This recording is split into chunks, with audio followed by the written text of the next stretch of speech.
หาตอนที่5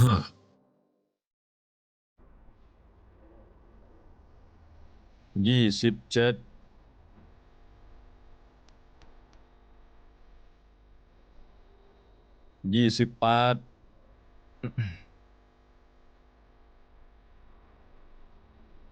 พี่ชายช่วงนี้ดูสดชื่นดีนะ 29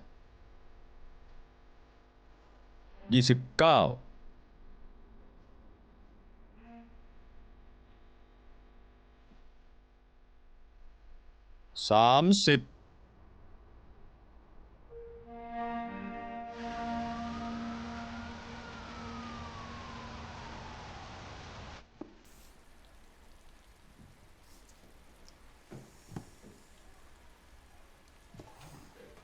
เหยื่อกับคนร้าย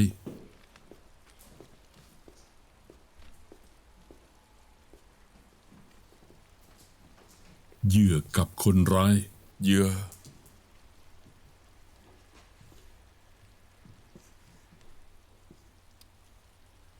เจียงขิงกับเหมยเจิงเหมยเจิงกับหลี่มู่เฟิงห้ามสูบบุหรี่หลี่มู่เฟิงกับโจหลินเหยื่อ เฮ้ย รออีกการฟัง ทำอะไรอยู่เหรอก ำลังวิเคราะห์อยู่ครับ กำลัง ได้งั้นคุณก็วาดไปฉันจะนั่งดูเหยื่อกับคนร้ายครับ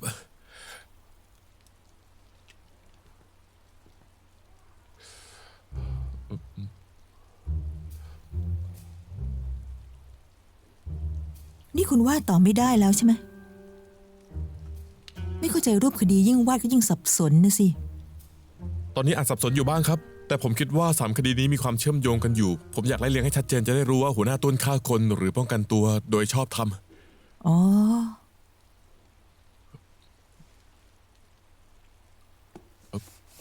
ผมลบให้ครับ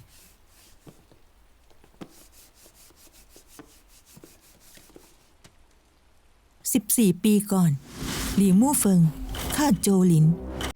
เพื่อเหมยเจิง 14 ปีต่อมา เจียงถิงฆ่าจางหยวนสามีของเธอ โจเต๋อหลงที่ต้นหูซานฆ่า เป็นพ่อของโจหลิน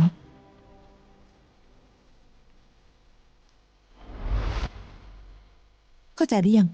เข้าใจแล้วครับ งั้นคุณต่อสิ โจเต๋อหลงเกรดคนที่ฆ่าลูกชายเขาซึ่งก็คือหลี่มู่เฟิงกับเหมยเจิงและแอบซุ่มอยู่ข้างบ้านหัวหน้าต้วน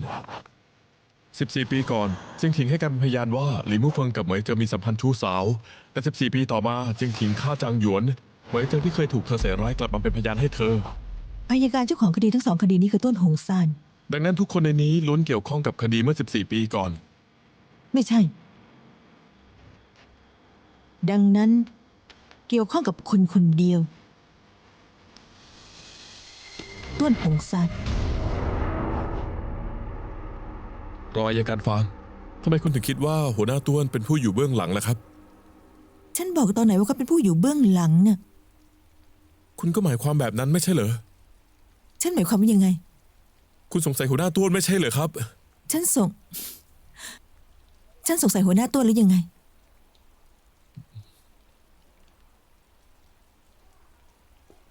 ฉันแค่อยากจะสืบหาความจริง ไม่ได้เหรอ งั้นต่อไปคุณจะสืบหาความจริงยังไงล่ะครับ ฉันหิวแล้ว หาอะไรกินก่อนแล้วกัน เอ้า คุณยังไม่ได้บอกผมเลยนะ รออัยการฟัง สืบทั้ง3 คดีพร้อมกัน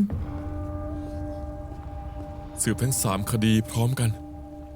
รออัยการฟัง ต้วนหูซานหลี่มู่เฟิงโจเต๋อหลงโจหลินเหมยเจิงเจียงถิงจางหยวน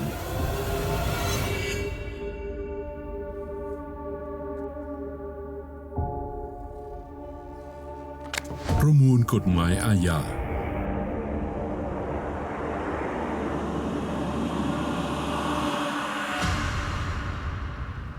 ครั้งนี้ฉันอยากจะถามคุณเกี่ยวกับเรื่องที่เกิดขึ้นเมื่อ14 ปีก่อน สำนักอัยการ มีแฟ้มสำนวนอยู่แล้วไม่ใช่เหรอ ใช่ แฟ้มสำนวนก็ส่วนแฟ้มสำนวนแต่ฉันอยากฟังจากปากคุณเอง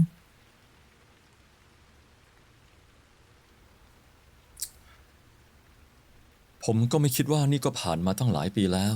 ยังต้องพูดถึงเรื่องนี้อีก ปีที่สอบเข้ามหาวิทยาลัย ผมมักจะไปยืมหนังสือที่ห้องสมุดบ่อยๆนะ วันเกิดเหตุ ตอนผมเดินผ่านห้องอ่านหนังสือได้ยินเสียงคนร้องขอความช่วยเหลือจากข้างใน 14 ปีก่อน พอผมเข้าไปดูก็พบว่า โจหลินกำลังข่มขืนเหมยเจิง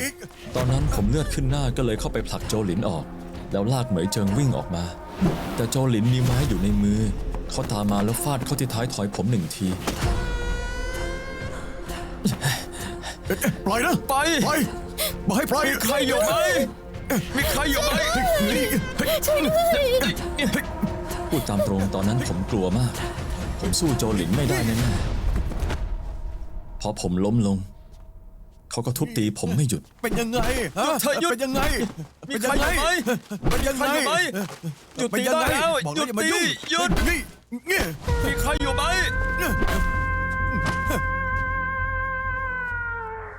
ระหว่างที่ผมถูกเขาทุบตี มีมีดเล่มหนึ่งหล่นลงมา ตอนนั้นผมกลัวมาก เลยรีบคว้ามีดไว้ก่อน ในตอนนั้น ผมไม่มีทางเลือกก็เลยตอบโต้ไป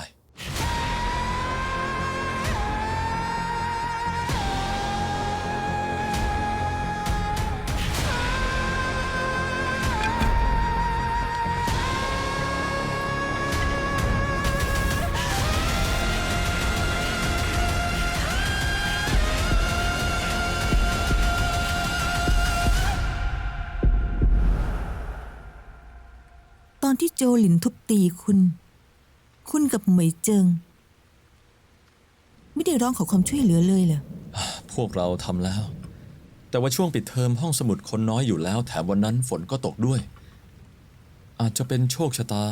ที่เกิดเหตุไม่มีใครอยู่เลย ไม่มีพยานเลย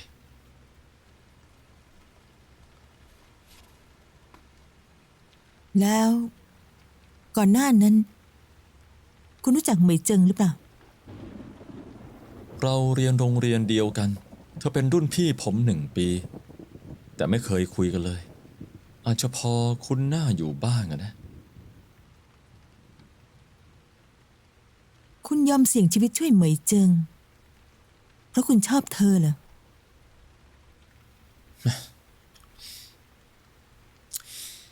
คำถามพวกนี้พวกเขาก็เคยถามผมเมื่อ14 ปีก่อน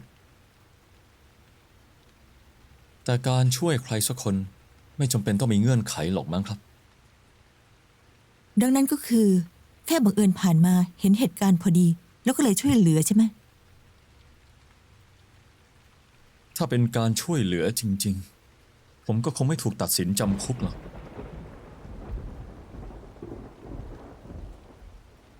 แล้ว ต้นหงซานฟ้องคุณข้อหาป้องกันตัวเกินกว่าเหตุ และถูกตัดสินจำคุก4 ปี คุณไม่เคยโกรธเขาเลยเหรอ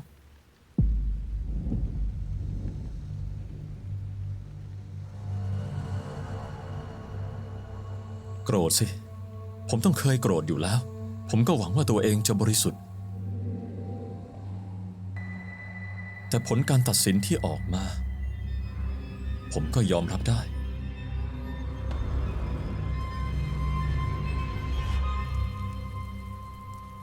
หลีมู่เฟิงเป็นพยานให้ต้นหงซาน เจียงถิง เหมยเจิงเป็นพยานให้เจียงถิง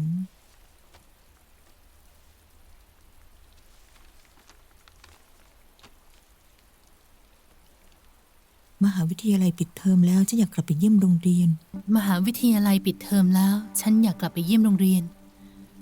และยืมหนังสือห้องสมุดด้วย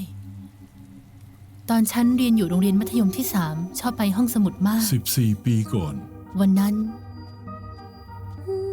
ป้าคะ ป้าคะ ป้าคะ ป้าคะคือหนังสือค่ะป้า ป้าคะ อ๋อ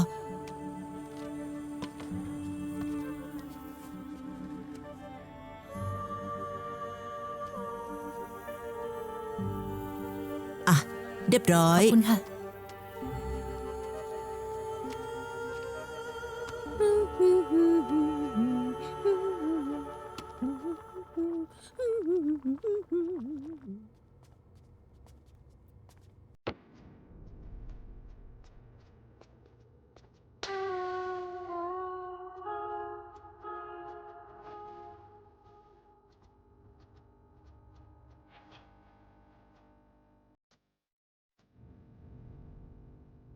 ชั้นหนังสือมีล้อเลื่อน แค่ขยับขยโยกนิดหน่อยชั้นหนังสือก็จะเคลื่อน ฉันรู้สึกว่าชั้นหนังสือเคลื่อนเข้ามาหาฉัน พอฉันหันกลับไปดู ฉันตกใจมาก พอฉันหันกลับไปดูก็เห็นโจหลินถือท่อนไม้ สีหน้าน่ากลัวมากๆ เขาตัวสูงใหญ่มาก ยืนขวางอยู่ระหว่างชั้นหนังสือ ฉันหนีไปไม่ได้เลย ปกติเธอเก่งไม่ใช่เหรอ ดูถูกคนนู้นคนนี้ฉันจะรู้ว่าวันนี้เธอจะเสียแซงยังไงไม่มีใครช่วยเธอได้หรอกนะ ฉันตะโกนขอความช่วยเหลือ เขาใช้ไม้ขู่ฉัน เขาจะจูบฉันอยู่แล้ว ในเวลานั้นหลี่มู่เฟิงก็มา เข้ามาช่วยฉัน ตอนนั้นหลี่มู่เฟิงจับมือฉัน จะพากันวิ่งไปข้างหน้า แต่โจหลินถือท่อนไม้ตีหลี่มู่เฟิงล้มลงตีเขาไม่หยุดแต่เขาด่าเขา ตอนนั้นฉันกลัวมาก ฉันนั่งขดตัวอยู่ที่มุมกำแพง โจหลินแรงเยอะมาก เขาโหดเหี้ยมมาก อาจเป็นเพราะกลัวจะถูกตีตายจริงๆ ก่อนที่โจหลินจะทุบตีเขาอีกครั้ง ฉันเห็นมีดเล่มหนึ่งหล่นลงมาหลีมู่เฟิงหยิบมีดขึ้นมา แทงไปที่เขา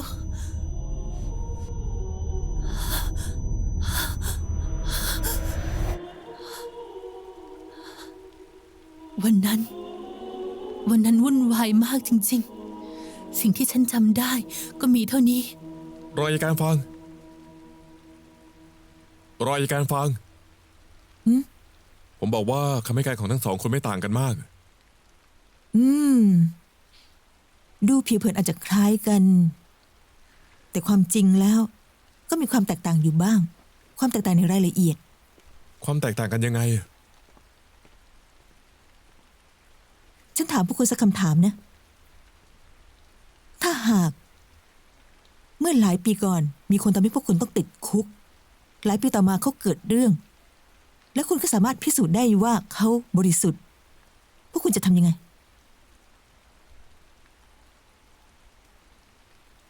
โอ้ยพูดมาสิ ลองพูดมา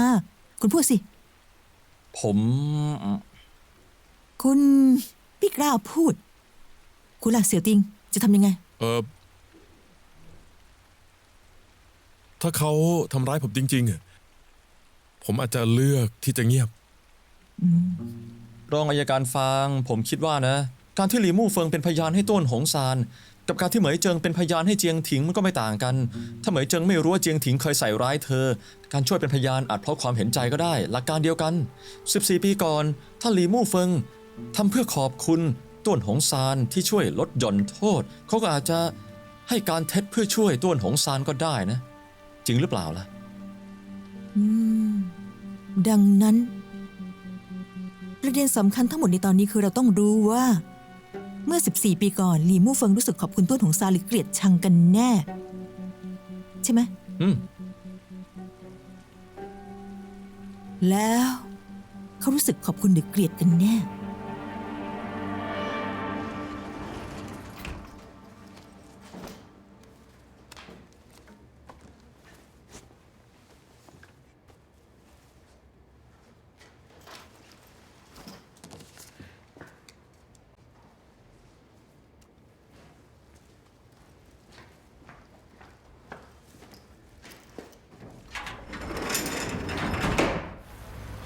รถมาแล้วรถมาแล้ว เร็ว สถานีกลางอู่เหยียนไปถนนเฉิงหนานในเมืองเอกของมณฑล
ตำรวจ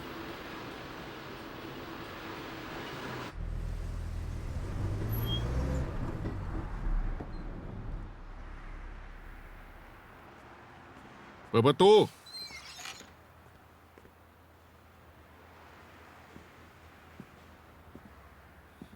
ตรวจตามปกติ ทุกคนให้ความร่วมมือด้วยเตรียมบัตรประชาชนแล้วลงจากรถ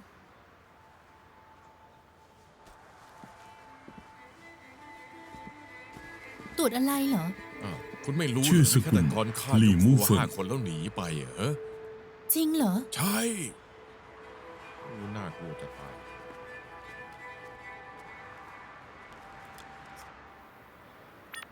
ระบบการสืบค้นข้อมูลสำนักสันติบาล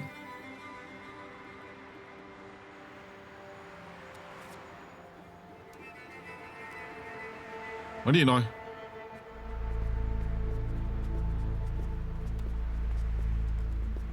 ชื่ออะไร หลี่มู่เฟิง คุณจะไปไหน เมืองเอกของมณฑล ไปทำอะไร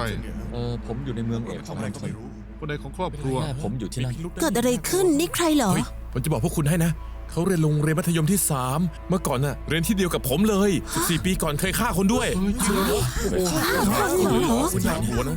ระหว่างทางเคยลงจากรถไหม ไม่ครับ ไม่เคย คุณมาคนเดียวเหรอ ใช่ครับ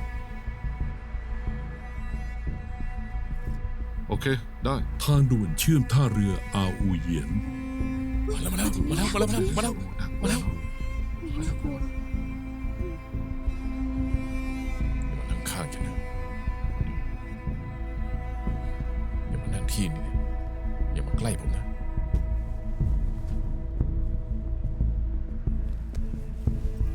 ตาใส่สิ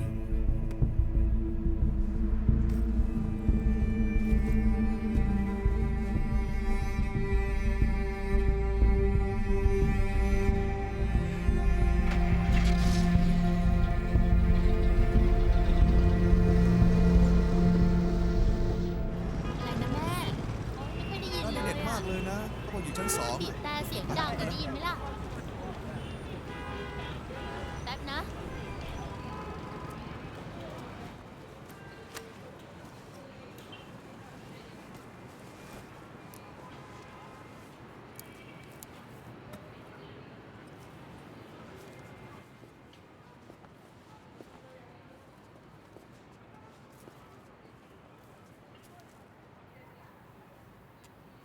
อยู่ไหม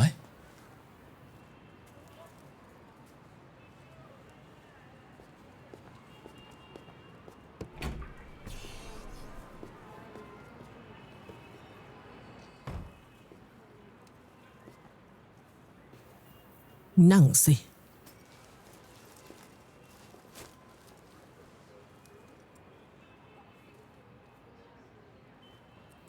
ใช้แจกันใบนี้แล้วเหรอ เขาชอบดีไซน์ ดูสวยดีแล้วก็แข็งแรงด้วย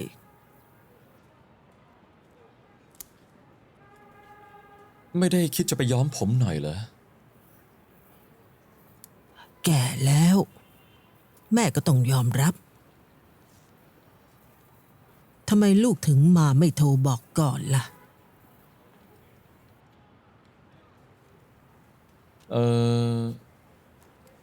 ผมมาเข้าร่วมการแข่งขัน แล้วก็จะมีการแสดงผลงานของผมที่หอศิลป์นี้ ผมคิดว่ามันอยู่ใกล้ที่นี่ ถ้าแม่มีเวลาพาพวกเขามาดูได้นะ ที่ร้านยุ่งมากไม่มีเวลา อ๋อ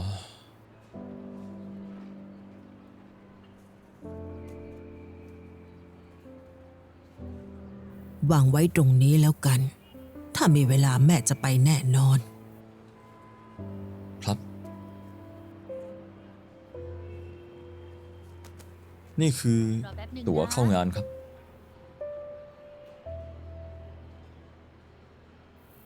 มีเงินรางวัลไหม มีครับ ถ้าชนะจะมีโอกาสได้ไปแข่งที่ต่างประเทศด้วย นี่ก็ถือว่าเป็นการยอมรับในวงการของเรา ไปเถอะ ลูกทำได้ แม่เชื่อในตัวลูก ตอนเด็กๆ แม่เคยบอกผมว่า ข ความพยายามย่อมเห็นผล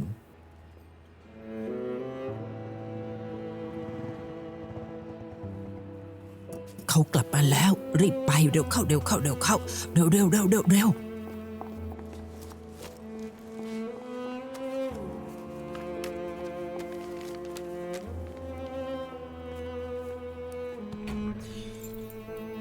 กลับมาแล้วเหรอ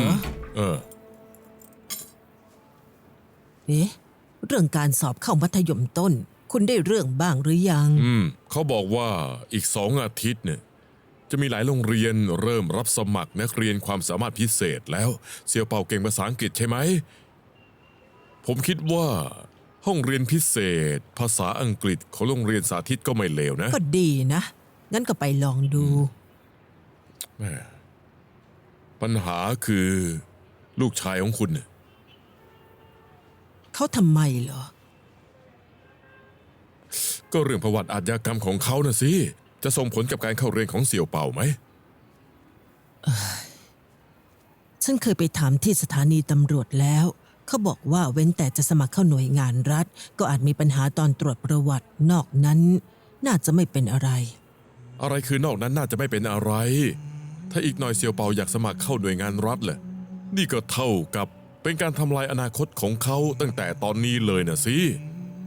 ขอโทษนะ จริงๆแล้วตอนนั้นน่ะคุณไม่น่าโกหกผมเลยนะเนี่ยไม่ควรปิดบังผมเรื่องลูกชายของคุณกับสามีเก่าเนี่ยถ้าตอนนั้นผมรู้เรื่องผมยังจะกล้ามีลูกไหมเรื่องของเขาไม่ส่งผลกระทบกับผมแต่มาส่งผลกับอนาคตของลูกเราคุณเข้าใจบ้างไหม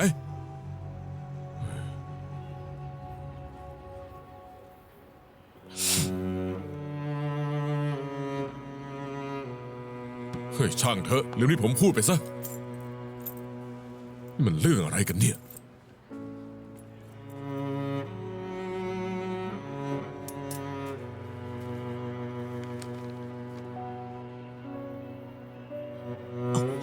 เร็วเข้าเร็วเข้า แม่ ขอโทษนะครับ ลูกไม่ต้องขอโทษแม่หรอก ลูกแค่ต้องขอโทษตัวเอง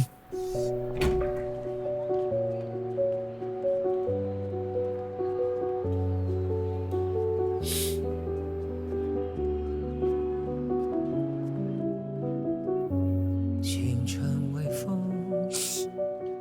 吹散翻涌，窗台之外是悬崖的灯红。 14 ปีก่อน ทุกคนนั่งลง อัยการตำรวจศาลนำตัวจำเลยหลี่มู่เฟิงออกจากห้องพิจารณาคดี 命运的推摆，听不出来感受，孤单徘徊，夜深沉默，善良 กินอาหารที่นี่ได้ไหม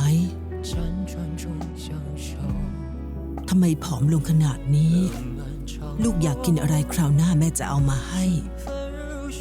涡，善待遗憾。 ขาดอะไร 依然温热，不问伤人，幻想难眠。 ฉัน 微笑就是爱，漂泊间依然。命运 ตอนนี้แม่ก็สบายดี 不断追问， ลูกไม่ต้องเป็นห่วงนะ 跌跌撞撞， ลูกวางใจเถอะ 是温暖的灵魂。我日落之前，能看清答案，在这片风里，我们爱了。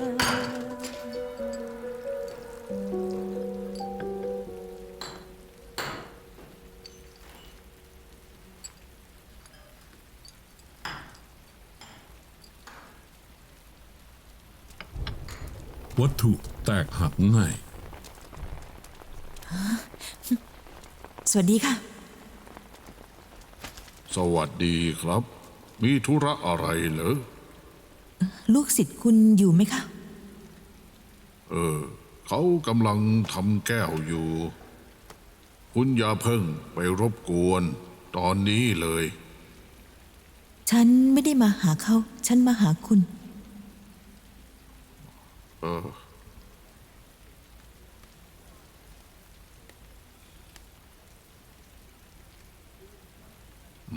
คนนี้ คุณเคยเห็นไหม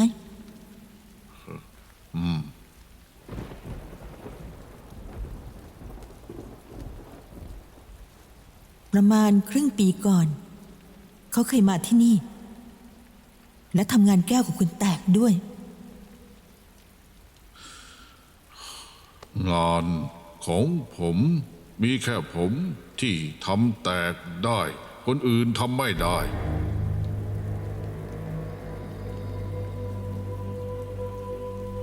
เขาบอกว่า จะฆ่าผม จะฆ่าหัวหน้าต้วนและเหมยเจิง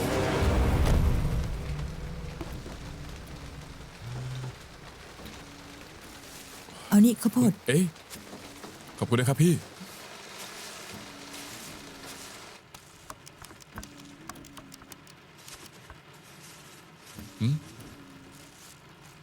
ข้าวโพดนี่อร่อยดีนะ เมื่อก่อนไม่เคยรู้เลยอะกลับไปจะกินให้หมดเลย จริงสิพี่ ผมไม่เคยรู้มาก่อนเลย พี่ไปหัดท่าทำพวกนั้นตั้งแต่เมื่อไหร่อะเมื่อกี้เนี่ย ท่าไหน ภาษามือ อ๋อ เมื่อก่อนมีญาติผู้เสียหายที่พิการ ทางการได้ยินและการพูด แต่ฉันก็ต้องสื่อสารกับเขา ก็เลยต้องเรียนภาษามือไง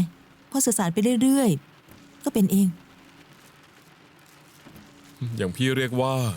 รู้ไว้ใช่ว่าใส่บ่าแบกหามอะ ฉันว่าวันนี้นายปากหวานจังนะ ไม่ใช่ผมคิดจริง ๆ ว่า ผมควรเรียนรู้จากพี่ให้มากๆเลย อ๋อ เรียนรู้ไว้ให้ดีนะ ได้ครับแม่หลี่มู่เฟิงก็คงไม่คิดว่าพี่รู้ภาษามือด้วย และจับจังหวะยืนยันกับอาจารย์เขาอีกอะตอนนี้เขาถือว่าให้การเท็จแล้ว เราควรนำตัวเขากลับไปที่สำนักงานอัยการไหม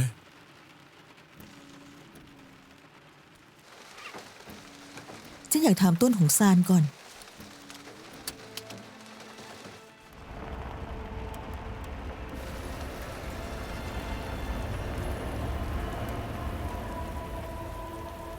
ในใจฉันคุณเป็นอัยการที่เก่งกาจตลอดมา ขยันขันแข็งประพฤติตัวเหมาะสม สมัยเรียน พวกเราได้ยินเรื่องราวของคุณมามากมาย หลายๆอย่างที่คุณเคยพูด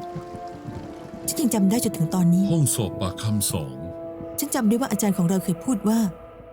ขอแค่เป็นคดีที่คุณดูแล ไม่ว่าจะเป็นผู้เสียหายหรือญาติผู้ต้องสงสัย ก็สามารถรับมือได้อย่างเหมาะสม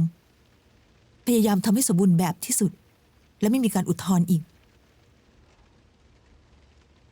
ในจุดนี้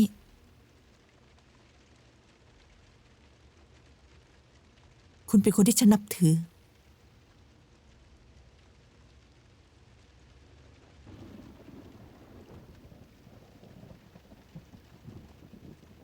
วิธีนี้ผมเคยใช้บ่อยๆ เมื่อผู้ต้องสงสัยรู้สึกว่าอัยการกำลังคิดเพื่อเขา นั่นเป็นสัญญาณที่อันตรายมาก ที่นี่ ผู้ต้องสงสัยนอกจากจะได้พบกับทนายความของตัวเองแล้ว คนที่สามารถพูดคุยได้จริงๆ ก็มีแค่อัยการเท่านั้น เมื่อผ่านเวลานานขึ้น เขาจะเชื่อใจอัยการมากขึ้นเรื่อยๆ พึ่งพามากขึ้นเรื่อยๆ พูดอะไรก็เชื่อ พูดอะไรก็ฟัง แล้วในที่สุดก็จะกลายเป็นตู้จำหน่ายสินค้าอัตโนมัติไม่ว่าคุณถามอะไร ผมก็จะตอบ ใช่ไหม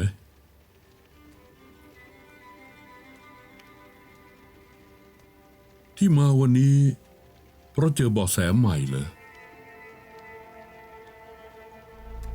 14 ปีก่อนคุณตัดสินหลี่มู่เฟิงว่าป้องกันตัวเกินกว่าเหตุ หลักฐานคืออะไร 28 มิถุนาเมื่อ 14 ปีก่อนหลิวมู่เฟิงทำการตอบโต้เพื่อปกป้องเหมยเจิง ตอนนั้นโจหลินถือทอดไม้หลิวมู่เฟิงถือมีด ไม้ของโจหลินไม่เพียงพอที่จะทำให้ตาย แต่การที่หลิวมู่เฟิงใช้มีดตอบโต้ มันเกินขอบเขตของการป้องกันตัว พูดเหมือนเมื่อ 14 ปีก่อนเลย เพราะการตัดสินใจก็เหมือนกับเมื่อ 14 ปีก่อน แล้วหลี่มู่เฟิงล่ะ คุณคิดว่าเขาเกลียดคุณไหม ผม 14 ปีก่อน ผมไม่ได้ตั้งใจจะทำร้ายเขาจริงๆนะผมที่หยิบมีดเล่มนั้นก็เพื่อป้องกันตัวเองเท่านั้น ป้องกันตัวโดยชอบทำใช่ไหม โจหลินถือไม้ แต่คุณถือมีด และคุณใช้มีดแทงโจหลินจนเสียชีวิต ผมพูดไปหลายรอบแล้วว่ามีดนั้นไม่ใช่ของผม ผมก็ไม่รู้ว่ามีดเล่มนั้นมาจากไหน จะพิสูจน์ยังไงว่าคุณไม่ได้เอามีดเข้าไป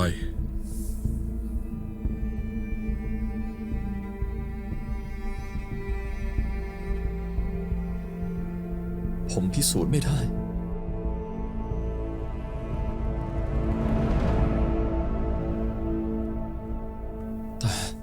แต่ก็พิสูจน์ไม่ได้เหมือนกันว่ามีดเล่มนั้นเป็นของผม เราจะสืบหาที่มา แต่ว่าตอนนั้นมีดเล่มนั้นอยู่ในมือคุณแล้ว คุณมีโอกาสที่จะถือมีดป้องกัน แต่คุณไม่ได้เลือกที่จะทำแบบนั้น แต่กลับเลือกที่จะใช้มีดทำร้ายคนนี้เกินขอบเขตการป้องกันตัว ก่อนที่ผมจะโต้กลับเขาตีผมไม่หยุดเลย ผมไม่มีทางเลือกแล้วจริงๆ ผมกลัวว่าถ้าเขาแย่งมีดในมือผมไปได้อีก ถ้าเขาโต้กลับผมอีก ผมจะทำยังไงดีล่ะ ผม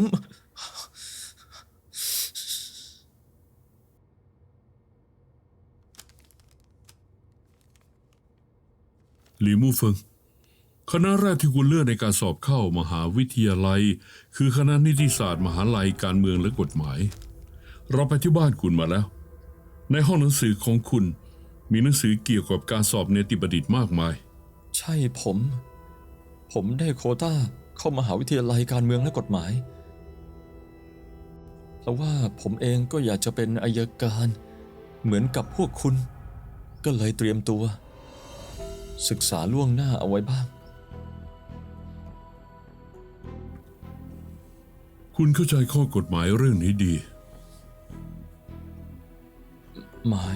มายความว่ายังไง ความรู้ทางด้านกฎหมายของคุณ สูงกว่าผู้ต้องสงสัยทั่วไปมาก ผมมีเหตุผลที่จะสงสัยว่าคุณกำลังใช้ประโยชน์จากจุดนี้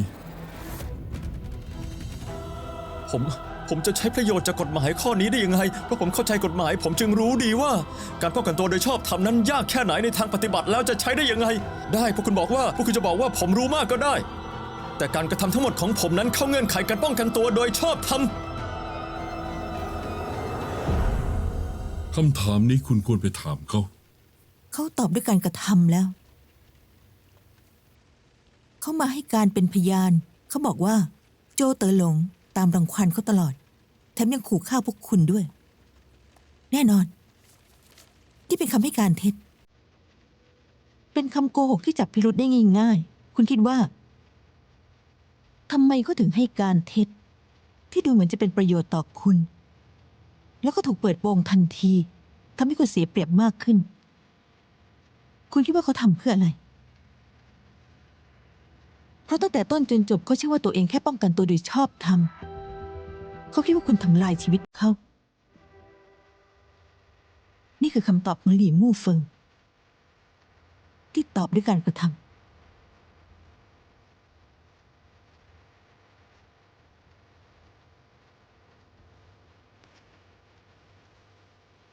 หัวหน้าต้วน มีประโยคหนึ่ง เราสองคนน่าจะจำขึ้นใจแล้ว คุณน่าจะจำได้ สิ่งที่คุณทำไม่ใช่แค่คดี แต่เป็นชีวิตของคนอื่น ตอนนี้ชีวิตของผม อยู่ในมือคุณแล้ว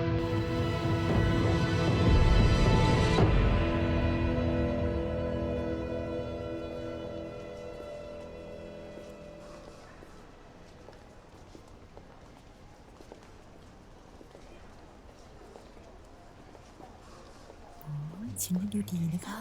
ว้าวดูสิ สวยมากเลยเนอะ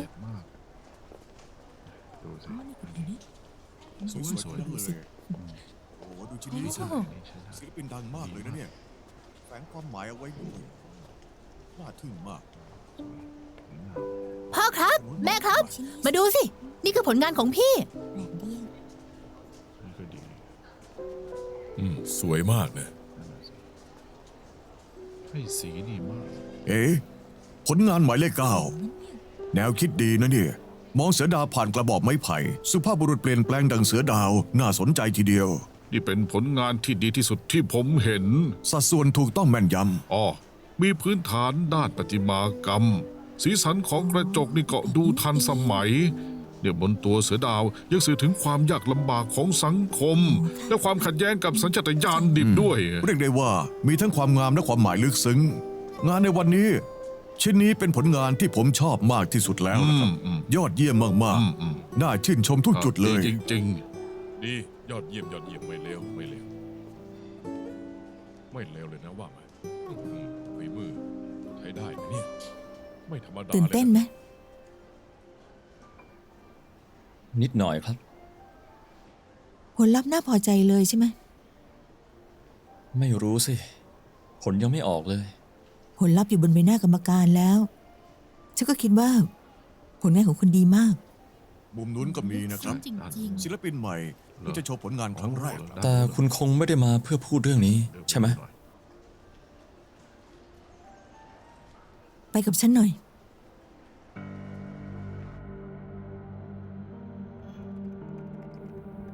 คุณบอกว่าโจเต๋อหลง ไปขู่คุณที่ร้านเมื่อครึ่งปีก่อน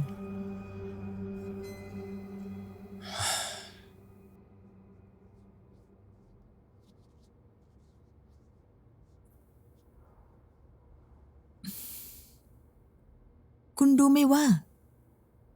การให้การเท็จเพื่อใส่ร้ายผู้อื่น ต้องถูกตัดสินจำคุก คุณอยากจะเข้าไปอีกเหรอ ผมก็ไม่คิดว่า คุณจะรู้ภาษามือ มีอีก ด้วย หลายอย่างที่คุณคาดไม่ถึง แต่ข้อความนั้นเป็นของจริง ซึ่งนี่ก็พิสูจน์ได้ว่า โจเต๋อหลงมีเจตนาฆ่าผ ยัง ม เมื่อคุณรู้ว่าข้อความสามารถพิสูจน์ได้ทำไมยังต้องโกหกอีก ผมกลัวว่าถ้าผมไม่พูดแบบนั้น พวกคุณไม่รู้สึกว่าชีวิตผมตกอยู่ในอันตราย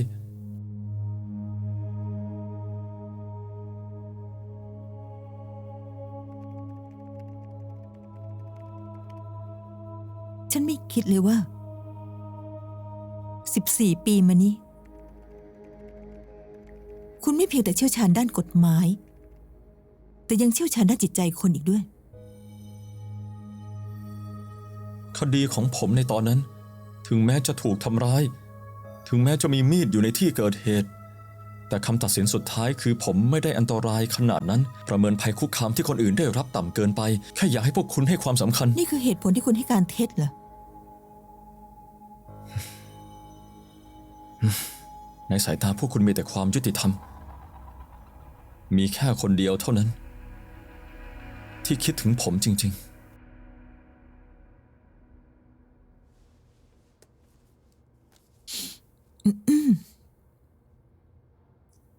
ต้นหงซานเคยไปหาคุณ ๆ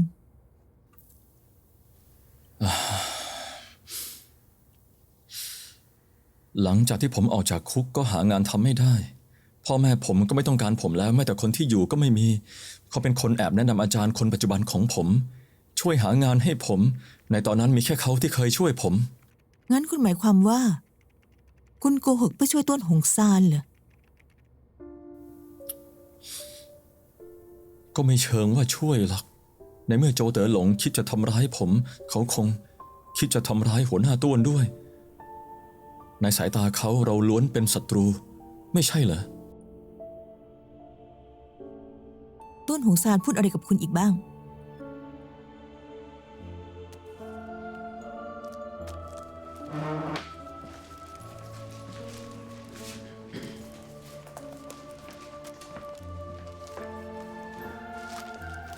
การแข่งขันออกแบบงานกระจกสินตงเหยา ถ้ายังสามารถตรวจสอบได้บนนั้นน่าจะมีลายนิ้วมือของหัวหน้าต้วนอยู่นะ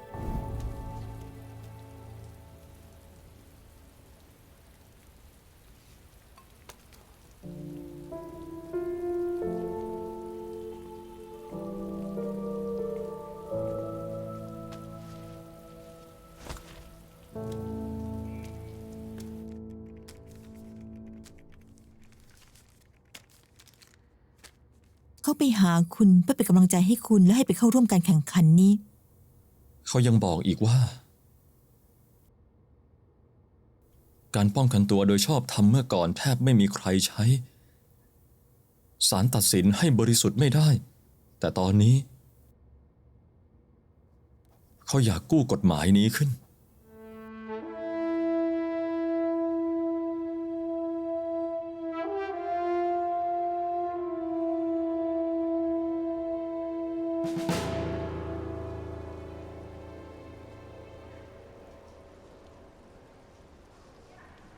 ถ้ามองแบบนี้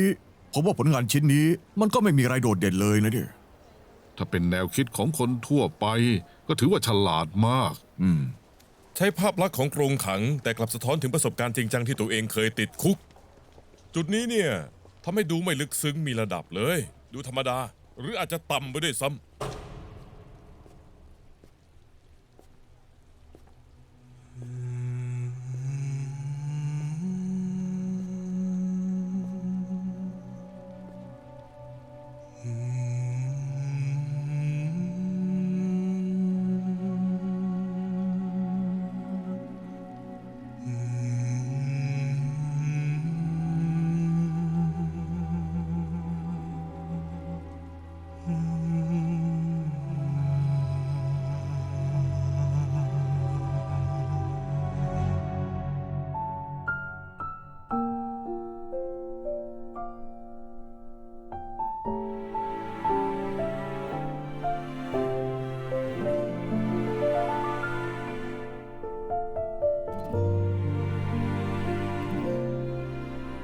我不可能懂你的伤痛，虽不知道如何安慰，但陪伴或许有用。只愿此刻风和时间能带走你的迷雾，我依然在你左右，像星光守着夜空。曾想靠近，怕太过用力，让你更难平静，不去打扰你的沉默，只静静守候。